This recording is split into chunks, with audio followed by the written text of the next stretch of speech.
Hi, my name is Evisha. நான் NEET 2024ல 662 score பண்ணியிருக்கேன். ரொம்ப ஹாப்பியாக இருக்குது. நான் வந்து கேரளா நீட் அகாடமியில் டெஸ்ட் சீரீஸ் ஜாயின் பண்ணியிருந்தேன்.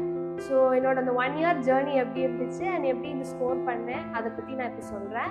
அண்ட் இது என்னோட செகண்ட் அட்டெம்ப்ட். ஃபர்ஸ்ட் அட்டெம்ப்டில் வந்து நான் 1 month ப்ரிப்பேர் பண்ணி 488 ஸ்கோர் பண்ணியிருந்தேன்.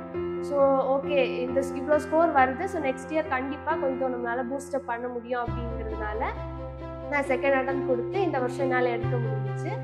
ஸோ இங்கே நான் கேஎன்ஏல டெஸ்ட் சீரீஸ் வந்து ஜாயின் பண்ணது வந்து நிறைய ப்ராக்டிஸ் பண்ணணும். பிகாஸ் என்னோட ஃபர்ஸ்ட் அட்டெம்ப்டில் வந்து என்னோடய மிஸ்டேக் வந்து அவ்வளோவா ப்ராக்டிஸ் பண்ணல, அவ்வளோவா நான் டெஸ்ட் கொடுக்கல, ஓரளவுக்கு படிக்கிறது மட்டும்தான் கான்சன்ட்ரேட் பண்ணியிருந்தேன்.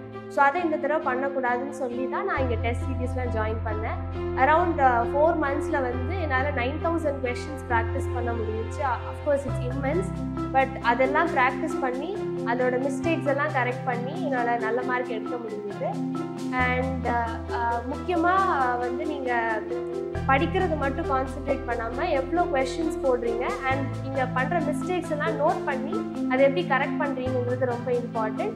என்னோடய ஃபர்ஸ்ட் அட்டெம்ப்டில் வந்து டைம் மேனேஜ்மெண்ட்னால என்னால் நிறைய கொஷின்ஸ் போட முடியாமல் இருந்துச்சு. ஸோ அதுதான் என்னோடய ஃபஸ்ட் மிஸ்டேக்காக நான் சூஸ் பண்ணி அதை கரெக்ட் பண்ணேன். ஸோ இந்த இயர் வந்து நான் ப்ரியாராகவே எல்லா கொஷின்ஸையும் 1 time பண்ணிவிட்டு லாஸ்ட் ஒரு 30 minutes மட்டும் நான் வந்து திரும்ப அந்த கொஷின்ஸை ரீசெக் பண்ணி எழுதுறதுக்கு டைம் அலோகேட் பண்ணியிருந்தேன். ஸோ அதனால் எந்த ஸ்ட்ரெஸ்ஸுமே இல்லாமல் கொஞ்சம் ஃப்ரீயாக எழுதுறதுக்கு என்னால் முடிஞ்சுது. அண்ட் இந்த ஜேர்னியில் வந்து என்னோடய பேரண்ட்ஸ் ரொம்பவே சப்போர்ட்டிவாக இருந்தாங்க. அஃப்கோர்ஸ் இந்த 1 year ஜேர்னிங்கும் போது நிறைய அப்ஸ் அண்ட் டவுன்ஸ் இருக்கும். சில நேரத்தில் நமக்கு வந்து நிறையா டிஸப்பாயின்மெண்ட்ஸ், இரிட்டேஷன்ஸ், படிக்கவே தோணாது.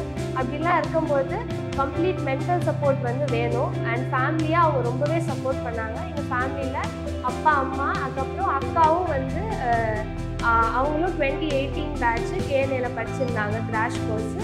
இப்போ அவங்க வந்து சிஆர்ஆர்ஐலாம் கம்ப்ளீட் பண்ணி எம்பிபிஎஸ் கோர்ஸ் கம்ப்ளீட் பண்ணிட்டாங்க. ஸோ அவங்க வந்து எனக்கு ரொம்பவே இன்ஸ்பிரேஷன். ஸோ அதுக்கப்புறம் என்னோட ஏதாவது டிப்ஸ் அப்படின்னா, நீங்கள் வந்து ஹோப்ஃபுல்லாக இருக்கணும், எப்போவுமே கான்ஃபிடென்ஸ் லூஸ் பண்ணாதீங்க. அஃப்கோர்ஸ் உங்களுக்கு நிறைய டிஸப்பாயின்மெண்ட்ஸ்லாம் வரும், பட் நீங்கள் தான் அதை வந்து ஓவர் கம் பண்ணுற ஃபர்ஸ்ட் பர்சனாக இருக்கணும். Don't expect any motivation from others. You have to be your own motivation. And எங்கள் ஃபேமிலி, எங்கள் பாட்டி வந்து ஒரு டீச்சர், எங்கள் அம்மாவும் teacher. So they were like clear idols for me. I'm so happy that I was able to clear examinations. So நீங்களும் நல்லா ஹோப்ஃபுல்லாக இருங்க and you are going to be a future doctor. Thank you.